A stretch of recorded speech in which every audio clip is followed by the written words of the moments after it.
Good evening, ladies and gentlemen. Welcome to the Martin Wolfson Theater at the Fox. My name is Edward Hurd, and it's my pleasure to be your Master of Ceremonies for tonight's concert. We are so pleased to have you with us as we honor the military veterans who have served and those who continue to serve our country. Would the veterans who are present please stand as you are able and be recognized? Do we have veterans?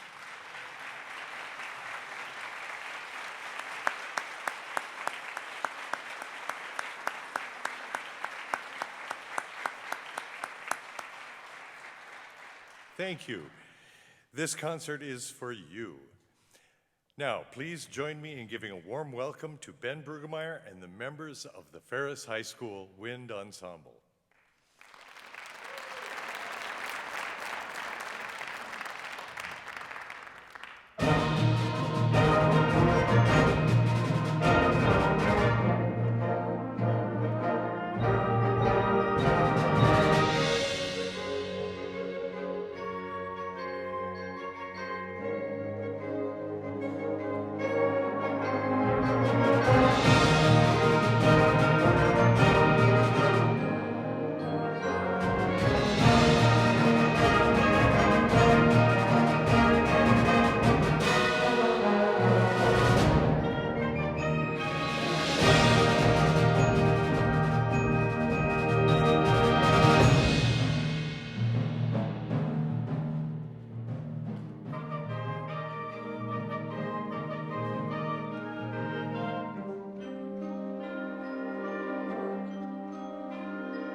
Tonight, we turn our attention to those who have served our country and hope to honor them by playing music that represents our country. The United States is a beautifully diverse country. We are diverse in culture, diverse in landscape, diverse in ideas and thought. Our diversity is to be celebrated, even when it creates challenges and occasional discord. It is woven into the fabric of who we are as a nation. When our founding fathers set out to create a new nation, they penned an American ideal that is timeless. And though we still struggle to honor each other as equally valued and significant, we cannot stop fighting for that ideal. The American dream for life, liberty, and the pursuit of happiness should be available for all. Our veterans serve to uphold this ideal. We should feel challenged to do the same on our own, in our neighborhoods, our school, and our community. If we seek to honor, respect, and understand each other, one person and one day at a time, we will transform our community and our nation. Please stand as the Honor Guard from Fairchild Air Force Base presents the colors and remain standing as the Wind Ensemble plays the John Philip Sousa setting of the Star-Spangled Banner.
Thank you. You may be seated.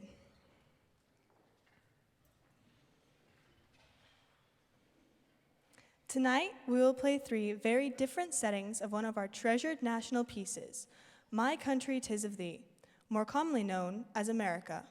All three settings are incredibly unique and present the melodic theme in very different contexts. The three settings are as diverse and wonderful as the landscapes and people of our country.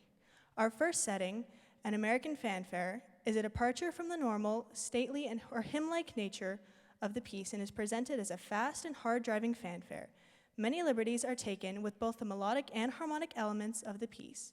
Its actual melody, in its entirety, is only stated once.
In his House Divided speech given in 1858 upon his accepting the nomination to serve as senator for Illinois, Abraham Lincoln stresses the dangers of allowing slavery to be decided at the state level for the consequences of the United States. One of the most poignant passages is as follows: "A house divided against itself cannot stand. I believe this government cannot endure permanently, half slave and half free. I do not expect the Union to be dissolved. I do not expect the house to fall. But I do expect it will cease to be divided. It will become all one thing or all the other. Either the opponents of slavery will arrest the further spread of it and place it where the public mind shall rest in the belief that it is in the course of ultimate extinction, or its advocates will push it forward, till it shall become alike lawful in all the states, old as well as new, north as well as south." In trying to musically portray the power of speech along with this incredibly polarizing atmosphere present at the time, the music of A House Divided draws on the music of America, My Country 'Tis of Thee. The irony lies in the final lyrics to the first verse, which are, "From every mountainside, let freedom ring." In looking at the historical relationship between Samuel Francis Smith's lyrics and Abraham's speech, it is important to note that Smith wrote the lyrics in 1831, about 27 years before Abraham Lincoln gave his speech about slavery. Thus, the entire concept of this piece enters on the dichotomy between these two significant historical moments. Often, the melody to America is twisted, either melodically or harmonically, to indicate what the mood may have been like that day in the Hall of Representatives. Elements of anger, rage, and fear dissolve into quirky movements of patriotism, while an underlying theme of hope consistently tries to prevail. The end of the work is particularly significant, the one and only time that America is represented with its original melody and harmonic progression intact.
The members of our armed forces are everyday heroes, sacrificing oneself, often putting on hold personal dreams and aspirations so others can fulfill theirs is a tremendous, heroic act that goes beyond words.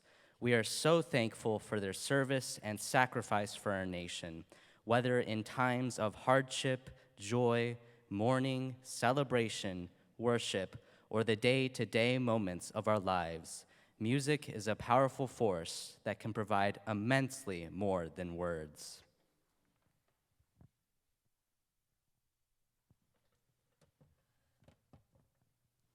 More than any other, one song traces America's history of patriotism and protest. The lyrics to My Country 'Tis of Thee are familiar to most people. What most don't realize is that this iconic song has been a beacon of change for hundreds of years. Generations of protesters and civil rights pioneers have created new lyrics, beginning in Royalist Britain and continuing through conflicts in colonial times, the American Revolution, the suffragist and labor movements, and the struggles for Black and Native American civil rights. My Country 'Tis of Thee offers a fascinating insight into the American fight for freedom. Regardless of the time, event, circumstance, or struggle, the purpose and heart of My Country 'Tis of Thee is one of hope.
The members of our armed forces are everyday heroes, sacrificing oneself, often putting on hold personal dreams and aspirations so others can fulfill theirs, is a tremendous and heroic act that goes beyond words. We are so thankful for their service and sacrifice for our nation. For the past 19 years, the Ferris Wind Ensemble has offered our community a series of Veterans Day concerts and convocations, both on campus and in the greater Spokane area. Every year, a portion of the concert includes a medley of the service songs from the branches of our military. This year, the ensemble will present the Military Flag Ceremony, a brief history of the Army, Navy, Coast Guard, Marines, and Air Force will be read, followed by the posting of each branch's flag while that branch's song is played. The ensemble has thoroughly enjoyed learning this music, and they are very proud and excited to honor all the veterans attending the concert tonight with their service song.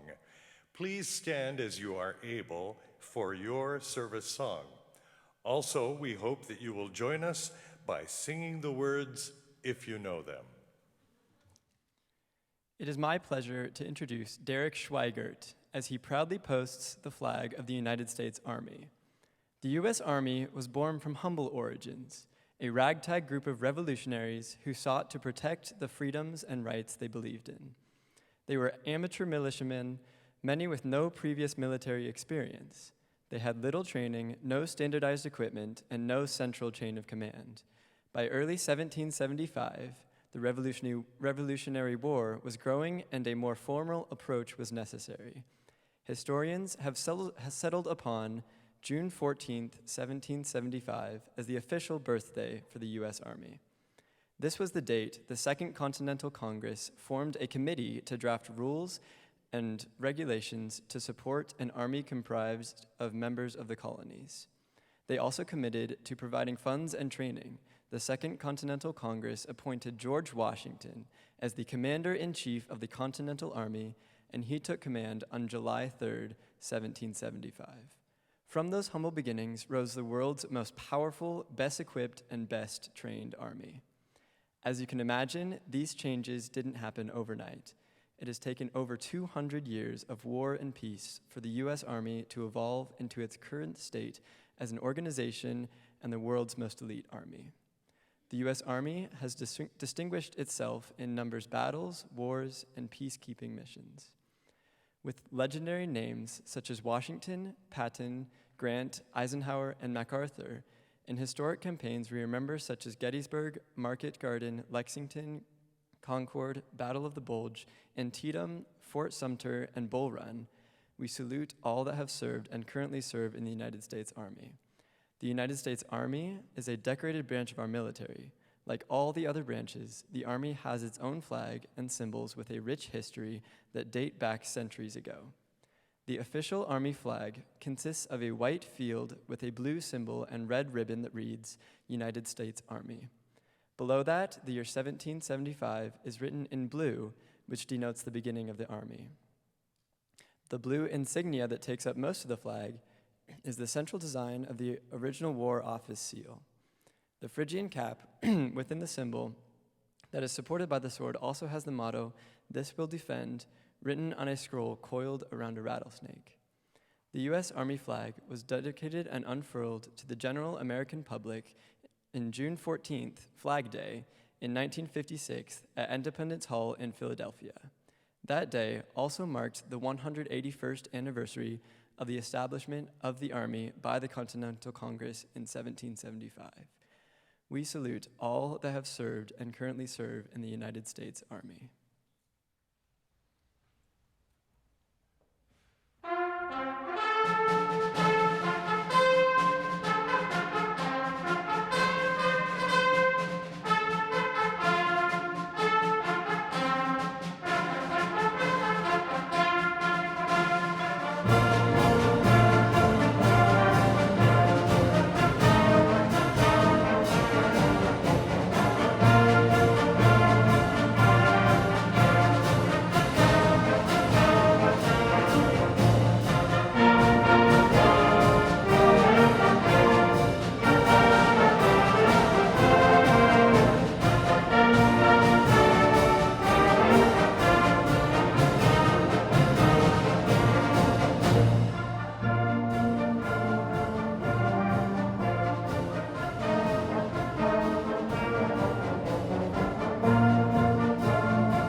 It is my pleasure to introduce Kaya Olson as she proudly posts the flag of the United States Navy.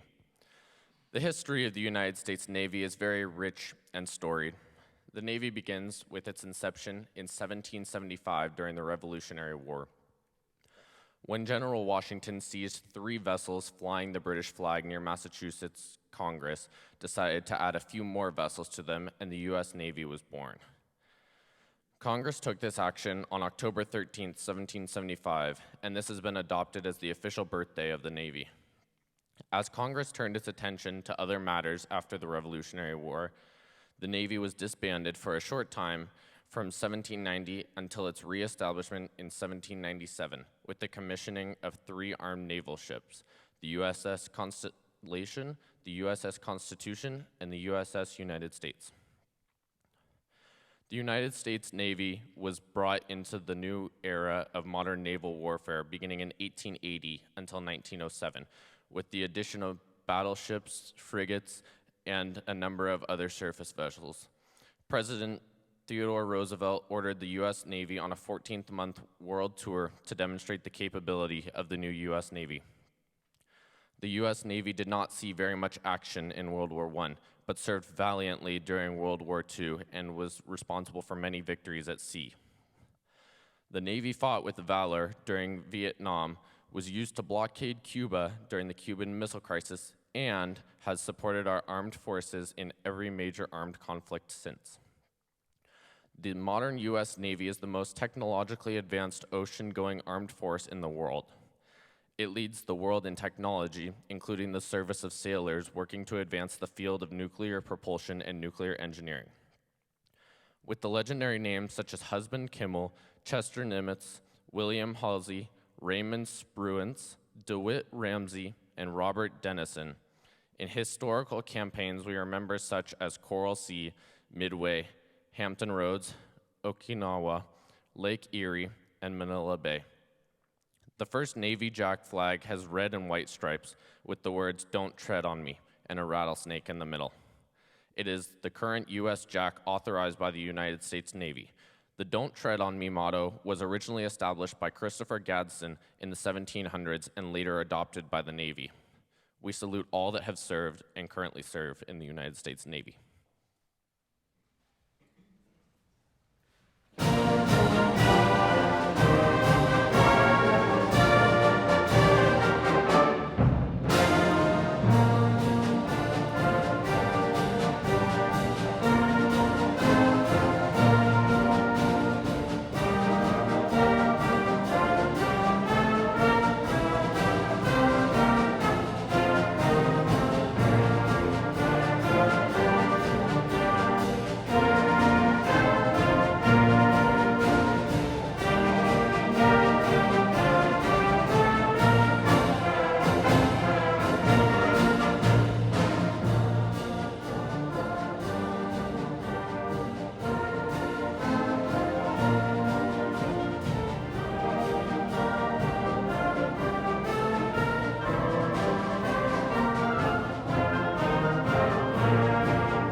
It is my pleasure to introduce Isaac Bruce as he proudly posts the flag of the United States Coast Guard.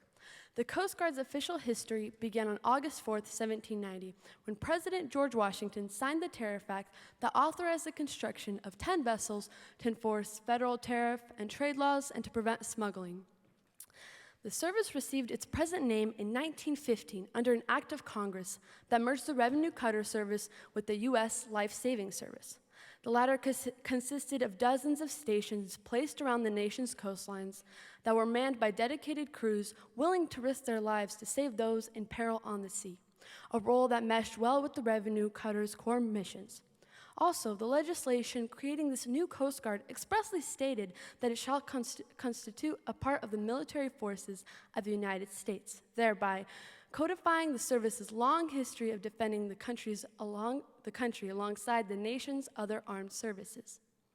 The Coast Guard began maintaining the country's aid to maritime navigation, including lighthouses, when President Franklin Roosevelt ordered the transfer of the lighthouse service to the Coast Guard in 1939. In 1946, Congress permanently transferred the Commerce Department's Bureau of Marine Inspection and Navigation to the Coast Guard, which placed a merchant marine licensing and a merchant vessel safety under its purview. The nation now had a single maritime federal agency dedicated to saving life at sea and enforcing the nation's maritime laws. The Coast Guard consists of a blue bald eagle with its wings spread open. In one foot, the blue bald eagle holds a bundle of wheat, and in its mouth a scroll.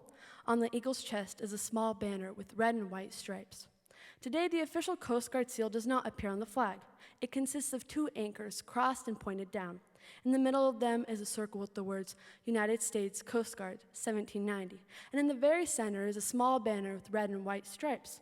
Some versions also include Semper Paratus, which salute all that have served and are currently serving in the United States Coast Guard.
It is my pleasure to introduce Hadassah Ganaway as she proudly posts the flag of the United States Marine Corps.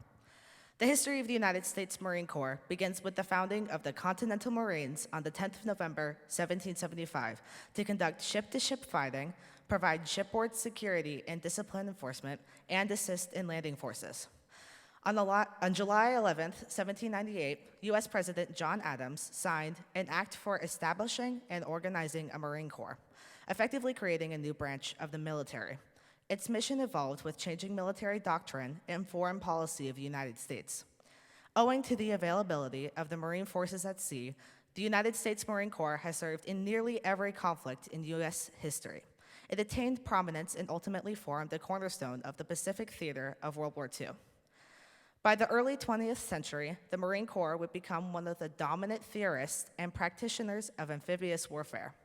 Its ability to rapidly respond on short notice to expeditionary crises has made and continues to make it an important tool for American foreign policy. From the naval actions of the Revolution to the mountains of Afghanistan, Marines have served valiantly in every one of our nation's conflicts. For hundreds of years, Marines have fought, lived, and died with honor, continuing the Marine Corps legacy to serve our nation. Every Marine, past and present, has earned their place within this proud culture of traditions, symbols, and values. With legendary names such as Colonel John Glenn, Corporal Ira Hayes, Gunnery Sergeant John Bazalone, Lieutenant Generals John Lejeune and Louis Polar, in historic campaigns we remember, such as the Philippines, Guadalcanal, and Iwo Jima, we salute all that have served and currently serve in the United States Marine Corps. The United States Marine Corps flag represents the historic legacy of the military branch. Adopted on January 18, 1939, the official Marine flag boasts a deep scarlet red background. The Marine Corps Order 4 established scarlet and gold to be official Corps colors in 1925. The emblem consists of an eagle, anchor, and globe. The eagle represents the nation that the Marines protect and is situated at the top of the globe, wings open wide. In its mouth is a scroll with the words Semper Fidelis. The anchor points to both the naval heritage of the Marines and their access to any coastline in the world. Finally, the globe stands for their worldwide presence. We salute all that have served and currently serve in the United States Marine Corps.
It is my pleasure to introduce O'Jalen Jones as he proudly posts the flag of the United States Air Force.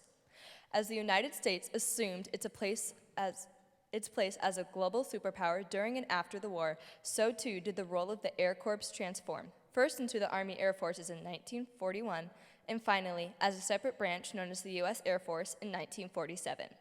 As the U.S. and Soviet Union settled into the Cold War, the Air Force took the lead in developing increasingly sophisticated weapon platforms merely hinted at during World War II, which exponentially increased the capabilities of national defense. Today, the Air Force continues its tradition of innovation, constantly striving to produce ever more sophisticated platforms in both air and space to protect the nations from those who would seek us harm. Its pilots, special operation personnel, recovery teams, and space operators maintain the dedication of their forebears to leave no one behind, so others may live. All are supported by tens of thousands of dedicated support personnel in communications, logistics, civil engineering, aircraft maintenance, security forces, medicine, finance, and a dozen other functions. As the world and its threats continue to evolve, so too will the U.S. Air Force anticipating the meeting to those threats to ensure that our liberties are sustained. Like the other military flags, the Air Force flag symbolizes a prestigious history of dedication to this country. This dark blue flag consists of the Air Force coat of arms in the middle, surrounded by 13 white stars that represent the 13 original colonies. Directly below the Air Force seal are the words United States Air Force and the Roman numeral for 1947, which is the year the Air Force was established. It was July 28, 1947, that the National Security Act became law and created the department known as the Air Force. On March 26, 1951, President Harry S. Truman declared this flag the official Air Force flag. We salute all that have served and currently serve in the United States Air Force.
The lyrics we know for America the Beautiful were written by Catherine Lee Bates in 1893.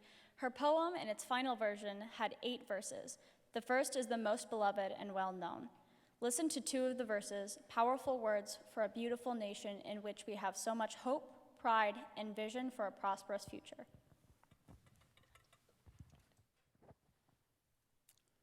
Oh, beautiful for spacious skies, for amber waves of grain, for purple mountain majesties above the fruited plain.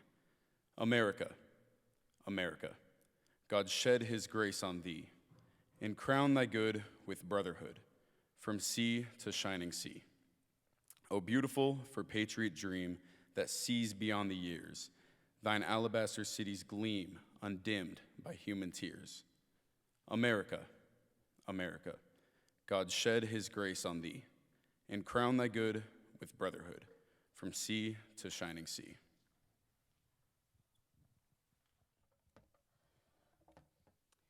Douglas Wagner's arrangement, based on the famous Carmen Dragon setting, hopes to stir a patriotic passion within all of us.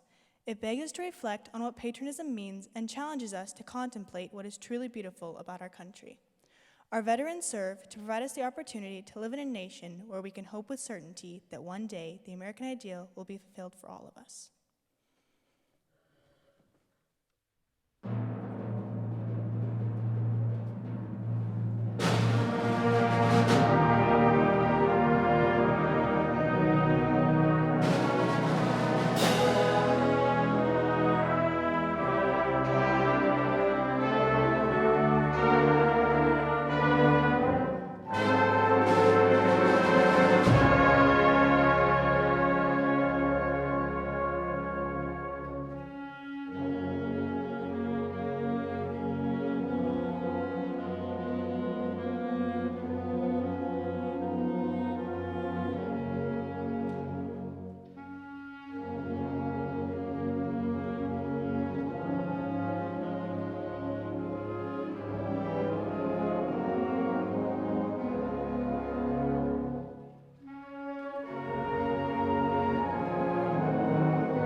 On behalf of the Ferris Wind Ensemble, we thank you for joining us for tonight's concert.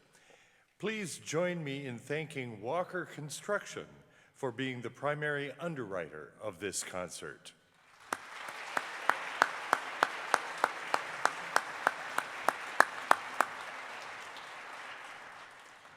Thank you also to Vorpal Wing Securities for their contribution to help make this performance possible.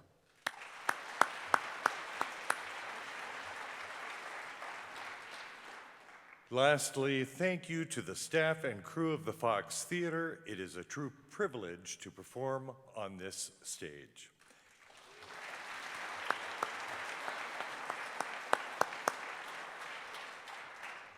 We hope that in bringing you music of our national heritage, you will remember the sacrifices that have been made, which provide each of us the freedoms we too often take for granted. Though our time here is but a token of our appreciation, we are daily indebted to the men and women who have served our country. We thank you for joining us tonight as we honor our veterans. The Ferris Wind Ensemble leaves you tonight with the National March of the United States of America.